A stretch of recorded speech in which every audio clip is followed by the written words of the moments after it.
चलो ठीक है, सुनो। शिक्षा का अधिकार अधिनियम कार्यान्वयन के अनुरूप नहीं रहा है, ठीक है। हाँ, ये याद रखना, ये पीटी के लिए इम्पोर्टेंट है, राइट टू एजुकेशन इम्पोर्टेंट है, बहुत बार पूछा गया है, ठीक है। शिक्षा का अधिकार अधिनियम का कार्यान्वयन के अनुरूप नहीं रहा है, ठीक है। उसके इसके अरे ये तो सही लिखो, इसके कारणों को स्पष्ट। हाँ, तो ये नया क्यों दिख रहा है यहाँ पे? इसके कारणों को स्पष्ट करते हुए पहले तो कारण बताना आपको, एक काम ये है, और कुछ सजेशन भी देने हैं, तो ये दूसरी डायमेंशन है, ठीक है।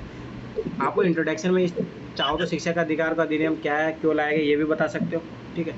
तीसरा, ये कार्यान्वयन के अनुरूप नहीं रहा है, मतलब इसकी क्या कमियां रही है, ठीक है, वो तो मेन पार्ट ये बन ही जाएगा इसका वो, ठीक है। अब देखते हैं आपने कैसे किया है। 2009 में भारत में अधिनियमित शिक्षा का अधिकार अधिनियम का उद्देश्य 6 से 14 वर्ष की आयु के सभी बच्चों को मुफ्त और अनिवार्य शिक्षा प्रदान करना है, ठीक है। जबकि यह अधिनियम सार्वभौमिक शिक्षा की दिशा में महत्वपूर्ण कदम का प्रतिनिधित्व करता है, इसके कार्यान्वयन में कई चुनौतियों का सामना करना पड़ा। देखो थोड़ा यहाँ ना ये गैप दिया करो, ये बिल्कुल भी गैप नहीं दिया, या थोड़ा गैप दो, ठीक है, तो अच्छा लगेगा। वो सटा के नहीं लिखना। RTI अधिनियम के समक्ष चुनौती है, ठीक, इसके कारणों को स्पष्ट कीजिए। अब आपको ये बताना था कि क्यों नहीं अच्छे तरीके से इम्प्लीमेंट नहीं हो पाया, उसके कारण बताने थे आपको, ठीक है। ये डिमांड थी, ठीक। अब देखते हैं आपने क्या किया। कई स्कूलों में कक्षा, देखो यहाँ पे थोड़ा हेडिंग अच्छा डालो। अब यहाँ पे आपको हेडिंग चुनौतियाँ नहीं, ये आपके इसके कारण, मतलब क्रियान्वयन में कमियों के कारण ये लिखना चाहिए था, ठीक है। तो वो ज़्यादा चुनौतियाँ नहीं पूछ रहा ना, देखो आप ये चीज़ ये तो समझो, वो कारण पूछ रहा है जो इसका इम्प्लीमेंटेशन में जो कारण रहे हैं, वो कौन से कारण है जिसके कारण प्रभावी रूप से इम्प्लीमेंट नहीं हो पाए, ठीक है। अब देखो कई स्कूलों में कक्षा और शौचालय, पीने के पानी और पुस्तकालय जैसी सुविधाओं का अभाव, ठीक है, अच्छे से इसको करो, ठीक। आगे, योग्य शिक्षकों की कमी शिक्षा की गुणवत्ता को प्रभावित करती है और RTI अधिनियम के प्रभावी कार्यान्वयन में बाधा उत्पन्न करती है, ठीक है। कम बजट आवंटन छात्रों के लिए बुनियादी ढांचे का विकास, शिक्षक प्रशिक्षण और सहायता प्रणाली में बाधा डालती है, ठीक है, ये बात भी सही है। सामाजिक आर्थिक बाधाएं, गरीबी, बाल श्रम, कम उम्र में विवाह, भेदभाव जैसे कारक उच्च ड्रॉप आउट दर और सीमित नामांकन बढ़ाते हैं।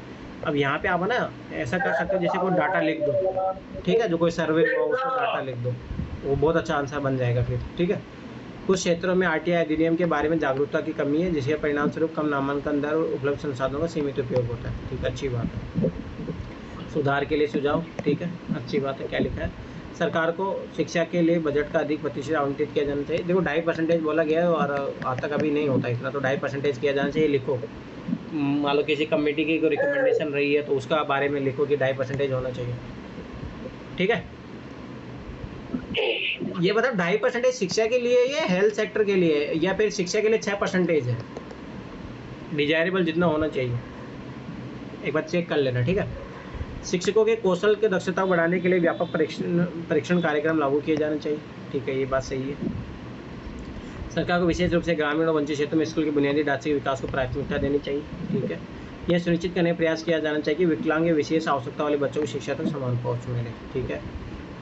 RTI अधिनियम की जागरूकता बढ़ाने के लिए स्थानीय समुदाय, अभिभावकों, समुदाय के नेताओं के साथ जुड़ना महत्वपूर्ण है, बहुत अच्छी बात है।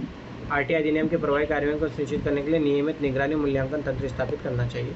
आप इसमें है ना स्मार्ट गवर्नेंस वाला एग्जाम्पल डालो कि अपने को टेक्नोलॉजी का जो प्रयोग है ना उसको बढ़ाना चाहिए, ठीक है। और आजकल मॉनिटरिंग का इतने अच्छे टूल्स है, स्मार्ट गवर्नेंस को अपनाओगे तो आराम से हो जाएगा, जैसे बायोमेट्रिक सिस्टम हो गया, ठीक है। तो ये बच्चों के भी अटेंडेंस को भी करेगा, टीचरों को भी करेगा, ठीक है। NGO नागरिक समाज संगठनों के साथ साझेदारी RTI अधिनियम को लागू करने में अतिरिक्त सहायता और विशेषज्ञता प्रदान कर सकती है, ठीक है। इन चुनौतियों का सामना करके और सुझाए गए उपायों को लागू करके, देखो इन चुनौतियों का समाधान करने के लिए जो सुझाए गए उपाय हो उनको लागू करें। आपने देखो ये अब आप सेंटेंस फॉर्मेशन देखो, ये गलत नहीं जा रहा, आपको लिखना चाहिए इन चुनौतियों का समाधान करने के लिए जो उपयुक्त जो सुझाव दिए गए हैं इनको लागू करने का प्रयास करना चाहिए, तभी RTI अधिनियम के कार्यान्वयन में सुधार किया जा सकता है, जिससे सभी बच्चों के लिए शिक्षा तथा पहुंच, गुणवत्ता और समानता वृद्धि होगी। अब देखो ये मैं तुम्हें अब मैं मैच्योरिटी वाली बात सिखाता हूँ, क्या कैसे करना चाहिए। देखो पहली बात तो ये सुधारो इन चुनौतियों का सामना करके, हाँ ठीक है, ये भी हो सकता है, या फिर ऐसा लेकिन चुनौतियों का समाधान करने के लिए उपयुक्त जो सुझाए गए जो उपाय है उनको लागू करेंगे, तब RTI अधिनियम के कार्यान्वयन में सुधार होगा, ठीक है।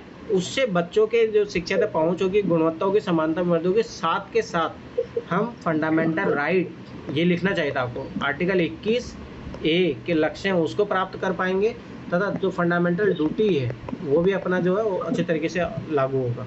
समझ में आया? तो ये 1-2 लाइन जुड़ जाएंगे तो मतलब आपका और अच्छा कंक्लूजन हो जाएगा। ठीक है, मतलब बहुत अच्छा है। डायमेंशन आपने सारा कवर किया। ठीक है, कोई बात नहीं, अपने वर्ड्स ज़्यादा लिख रहे हो उसकी टेंशन मत लो अभी, वो कोई दिक्कत नहीं है। लगभग ये मान के चलो 15 नंबर का क्वेश्चन होता तो लगभग आराम से अच्छा है कि नंबर आराम से मिल जाते। मतलब 2-3 चीज़ें मैंने थोड़ा ध्यान दिलाई है, थोड़ा डाटा फैक्ट्स डालो तो आराम से 7 साढ़े 7 नंबर तक आराम से पास सकते हो इसमें। ठीक है, मतलब अच्छा है, तो कमी नहीं है, पर मैं फिर बता रहा हूँ, मैं चाहता हूँ कि तुम लोग अच्छे लेवल का आंसर तक पहुँचो, तो उसका लिए मैंने बताया। ठीक है, अगला देखो, व्यावसायिक शिक्षा और कौशल प्रशिक्षण को सार्थक बनाने के लिए सीखते हुए कमाना अर्न विथ लर्न योजना से सेट करने की आवश्यकता टिप्पणी कीजिए। अब देखो, ये कमेंट कीजिए, उसके बारे में मैंने बहुत सारी क्लासेज ली है। अब मैं देखता हूँ आपने वो देखी है नहीं देखी, यहाँ पता लग जाएगा आप उसको अप्लाई कर पा रहे नहीं कर पा रहे। ठीक है, अब देखो, सबसे पहले ये स्कीम है। ठीक है, तो इसकी स्कीम के बारे में इंट्रोडक्शन में बता देना चाहिए था, ये क्या है। ठीक है, और ये क्यों लाई गई है। ठीक है, इसका उद्देश्य क्या है। ठीक है, अब देखते हैं आपने क्या लिखा। व्यावसायिक शिक्षा और कौशल प्रशिक्षण को अधिक सार्थक और प्रभावशाली बनाने में अनफाइल लर्निंग योजना महत्वपूर्ण भूमिका निभाती है। छात्रों को अपनी शिक्षा जारी रखते हुए आय अर्जित करने की अनुमति देकर यह अन्य व्यवहारिक प्रदर्शन, वास्तविक दुनिया का अनुभव और पेशेवर क्षेत्र में नए कौशल प्राप्त करने के लागू मौका प्रदान करती है। मैं फिर भी बता रहा हूँ ना कि इससे अच्छा, अब देखो इंट्रोडक्शन में बहुत ज़्यादा बड़ा भी हो गया।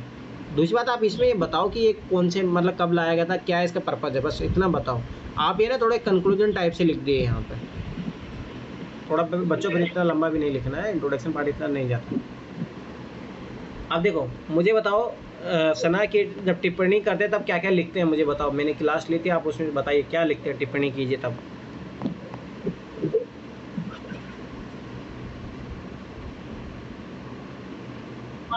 सर उसके वो बेनिफिट और जो उसके चैलेंजेस है कमेंट कीजिए। जैसे मान लो कि मैं आपको बोल दूँ कि जब प्रधानमंत्री मोदी का जो भाषण दिया है उसमें कमेंट कीजिए आप, तो कमेंट करने का मतलब होता है कि आप इसको कैसा मानते हो, क्या क्या अच्छा है, क्या बुरा है। ठीक है, इस तरीके से। ठीक है, अब आगे देखते हैं योजना के लाभ क्या है। इस कार्यक्रम में भाग लेकर छात्र पढ़ाई के दौरान पैसा कमा सकते हैं, जिससे छात्र वित्तीय क्षेत्र में किसी पर निर्भर नहीं रहेंगे। डायरेक्ट ये लिखो, वित्तीय निर्भरता। ठीक है, तो ये शॉर्ट लाइन में करना भी सीखो। छात्र उनके अध्ययन के क्षेत्र में मूल्यवान व्यवहारिक अनुभव प्रदान करता है। इस कार्यक्रम उद्योग में पेशेवरों के साथ जुड़ने के अवसर मिलते हैं। एक जो छात्र योजना में भाग लेते हैं उनमें अक्सर एक मजबूत कार्यनीति, समय प्रबंधन कौशल और जिम्मेदारी की भावना विकसित होती है। सीखते हुए योजना कमाने की चुनौतियाँ क्या है। काम और अध्ययन की प्रतिबद्धताओं के बीच संतुलन बनाना। कार्यक्रम का कार्य घटक कभी कभी छात्रों को ध्यान और ऊर्जा उनकी पढ़ाई से भटका सकता है। इस कार्यक्रमों के माध्यम से प्राप्त श्रमिक इस उद्योग में नियमित रोजगार की तुलना में कम होती है, क्योंकि भारतीय मानव संसाधन की बहुतायता है। अतः भारत दुनिया की कौशल राजधानी बन सकता है। इसके लिए शारदा प्रसाद समिति की सिफारिश के अनुसार बाजार और अंतर्राष्ट्रीय अवस्था के अनुरूप पाठ्यक्रमों को व्यवस्थित एवं व्यावसायिक शिक्षा प्रदान करने वालों कॉलेज के लिए एक मानक स्थापित कर व्यवसाय शिक्षा प्रदान की जानी चाहिए। थोड़ा इफेक्टिव नहीं लग रहा इसमें, मतलब डायमेंशन आपके इस आंसर में दिख नहीं रही है। तो मतलब और क्या क्या देखो, मतलब मैं क्या हमेशा एक चीज़ याद रखना, कभी भी है ना, उसका आर्थिक क्षेत्र देखो, राजनीतिक क्षेत्र में क्या फ़र्क पड़ेगा, सोशल सेक्टर पे क्या फ़र्क पड़ेगा, ये सारी चीज़ें डायमेंशन में आपकी दिखनी चाहिए। वो आपका दिखा नहीं इस आंसर में। ठीक है, फिर वो 10 क्वेश्चन का रहेगा तो 3 नंबर मिल जाएगा। ठीक है, कोई दिक्कत नहीं है। दूसरी बात, फ्लो चार्ट डायग्राम इनका भी यूज़ करना सीखो धीरे धीरे। ठीक है, वो नहीं दिखा नहीं हो रहा है वो होगा, धीरे धीरे होगा, कोई बात नहीं, वो धीरे धीरे होगा। जैसे इससे पहले वाला जो क्वेश्चन था ना, उसमें आराम से लागू हो जाता। कोई बात नहीं, बंद करने का प्रयास करो। ठीक है, चलो अब कौन है, नर्मदा उपस्थित हो अभी? ठीक है,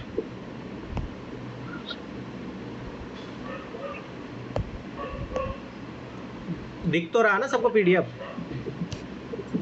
हाँ ठीक है, ठीक है, पता लगा मैं ऐसे पढ़ते जा रहा हूँ। ठीक है, जीवन का स्तर और सार्वजनिक स्वास्थ्य के क्या मायने हैं। तो एक तो ये हो गया, और सार्वजनिक स्वास्थ्य के क्या मायने ये आपको बताना। मैं फिर बता रहा हूँ, देखो थोड़ा बहुत इंट्रोडक्शन लिखने की आदत डालो। समझ में आया? ये इंट्रोडक्शन डालना चाहिए था यहाँ पे, मतलब कुछ भी डालिए भाई, अब मनुष्य के लिए जीवन की आवश्यक सारी चीज़ें हैं, बेसिक चीज़ें हैं, बेसिक चीज़ों में ये आता, वहीं से शुरू कर देते, फिर उसके बाद में शुरू करते क्योंकि ये मेन बॉडी का पार्ट आता। ठीक है, जीवन के स्तर से तात्पर्य मनुष्य के लिए सभी प्रकार की आवश्यक या मूलभूत सुविधा जैसे शिक्षा, स्वास्थ्य, मकान, रोजगार, समानता आदि का सरलतापूर्वक उपलब्ध होना है। बातें संविधान के अनुच्छेद 21 में भी जीवन के स्तर के अधिकार के तौर पर बताया गया। अब वही बता रहा हूँ ना, आप आगे और क्या लिखो, इसके लिए क्या मायने हैं, क्यों ज़रूरत है, क्या है, ये सब चीज़ें लिखना चाहिए ना। वो तो आप तो यहीं एंड करके लिख दिए, छोड़ दिए इनकम्प्लीट आंसर। सार्वजनिक स्वास्थ्य के क्या मायने हैं? ठीक है, अब देखते हैं। सार्वजनिक से आशय उन सेवाएं कार्यों से है जो देश के सब लोगों के लिए है और मुख्य रूप से सरकार द्वारा आयोजित किया जाता है। यदि इसमें स्वास्थ्य जोड़ दिया जाए तो इसका तात्पर्य स्वास्थ्य के क्षेत्र में सरकार द्वारा प्रदत्त की जाने वाली सुविधाएं। अब देखो फिर बता, इनकम्प्लीट है तो बच्चों जैसा आंसर लिख दिए। ये कॉलम कौन डिफाइन किए हैं भैया? समझ में नहीं आ रहा इसमें लिखे क्या हो रहा है। ना ना ना ना, अरे क्या मायने हैं, तो आपको भाई बच्चों जैसा आंसर नहीं पूछा जा रहा आपसे। अब तो 6ठी क्लास, कौन सी क्लास का है? क्लास का हाँ, है। तो बस आपने उसी तरीके से लिख दिया। ठीक है, अगला, सबके लिए स्वास्थ्य की सुविधाएं उपलब्ध कराने के लिए सरकार कौन कौन से कदम उठा सकती है, चर्चा कीजिए। अब तो डिस्कस करना उसमें क्या क्या आता है, ये चीज़ें इंपॉर्टेंट है। मैं फिर बता रहा हूँ, पिछले वर्ड समझो। स्वास्थ्य विश्व स्वास्थ्य संगठन के अनुसार किसी व्यक्ति के शारीरिक, मानसिक और सामाजिक रूप से स्वस्थ होने की स्थिति को स्वास्थ्य कहते हैं। ठीक है, वैसे तो स्वास्थ्य सुविधाओं से बेहतर बनाने के लिए सरकार द्वारा समय समय पर विभिन्न, ये देखो गलत, समितियाँ, कमेटियाँ अरे तो कमेटी ऐसे से नहीं लिखा जाता है, अरे समितियाँ लिखो ना। हाँ ठीक है। ये कमेटियाँ क्या होता है? जैसे भोर कमेटी, चड्डा कमेटी, याद है। मोडेलियर कमेटी, श्रीवास्तव कमेटी आदि बनाएगी जिनके अनुसार पर सरकार द्वारा बेहतर स्वास्थ्य सुविधाएं उपलब्ध कराने के लिए प्रयास किए गए। ठीक है, वर्तमान सरकार द्वारा आयुष्मान भारत योजना चलाई गई जो स्वास्थ्य क्षेत्र में सरकार द्वारा उपलब्ध कराई गई महत्वपूर्ण योजना है। स्वास्थ्य सुविधा उपलब्ध कराने के लिए सरकार निम्नलिखित कदम, देखो अब ये सारी चीज़ें इतना इंपॉर्टेंट नहीं था, डायरेक्ट यहाँ पे आ जाना चाहिए था। आवागमन की सुगम पहुँच हो, डॉक्टरों को चिकित्सकों की पर्याप्त उपलब्धता हो, प्रशिक्षित नर्सिंग स्टाफ की उपलब्धता हो, समय समय परीक्षण गुणवत्ता पर कार्य करना, दुर्गम स्थानों पर टेलीमेडिसिन के द्वारा स्वास्थ्य सुविधा उपलब्ध कराना, बजट में स्वास्थ्य व्यय बढ़ाकर, शिक्षा के स्तर को ऊँचा उठाकर। बातें संविधान का अनुरूप स्वास्थ्य के अधिकार को परिभाषित करता है। अब देखो कुछ भी लिख रहे हो तुम, स्वस्थ शरीर में स्वस्थ मन का निवास करता है, स्वस्थ मन से ही मनुष्य की बौद्धिक चेतना जागृत होती है जिससे वह अपने समाज और देश के लिए सामाजिक आर्थिक स्तर पर कार्य कर सकते हैं। इसलिए स्वास्थ्य सरकार की सबसे महत्वपूर्ण, ये कंक्लूजन ठीक है, और ये सब फालतू की जरूरत नहीं थी। ठीक है, ठीक है, ये तो फिर भी थोड़ा बहुत ठीक लगा, पर फालतू चीज़ें इसमें ज़्यादा जोड़ी गई है तो थोड़ा उनसे बचो, टू द पॉइंट लिखने का प्रयास करो। ठीक है, चलो ठीक है। चलो, और किसी का कुछ चेक करवाना हो? कोई जिंदा बचा है अभी? कौन कौन जिंदा बचा है ये बताओ पहले तो। 4 लोग हैं बस, बाकी सब चले गए। कल मुझे याद करवाना कि है ना, ये वाला जो ऐसे है ना, ये पढ़ेंगे अपन। ठीक है, कल याद करवाना मुझे। और अरे ना, मैंने जो ऐसे लिखा था, सोचो कितने नंबर आए होंगे मेरे। आज मैं कॉपी लेके आया। कितने आए? बताओ कितने आए होंगे। मैंने क्या बोला था, याद करो, मैंने बोला था वही हुआ। देखो मैं खुद से कॉपी चेक करता तो शायद मैं 40 से 50 नंबर ही देता, इससे ज़्यादा तो किसी हालत से नहीं देता अपने आप को। अरे आए हैं डबल, 80, 97। मुझे अब सोचो कि मुझे पता है मैंने ख़राब से ख़राब लिखा, तब मेरे इतने नंबर आ गए, और मुझे इतना पता है। मैं जो सोच के रखा हूँ ना, वो देख लेना 140 प्लस आ जाएंगे। अगले महीने लिखूंगा ना, अगर थोड़ा बहुत काम करके मैं लिखा ना, मैं गारंटी बता रहा हूँ 140 प्लस नंबर जाएंगे। और अभी जो वहाँ पे मेंस लिख रहे हैं ना, उन बच्चों के 80-80 नंबर आ रहा है। लिखता ही कौन है, पहली बात तो बहुत कम लोग लिखने का प्रयास करते हैं। चलो ठीक है, और किसी को डाउट हो, कुछ पूछना पूछो, नहीं तो वाइंड अप करते हैं फिर यहीं पे।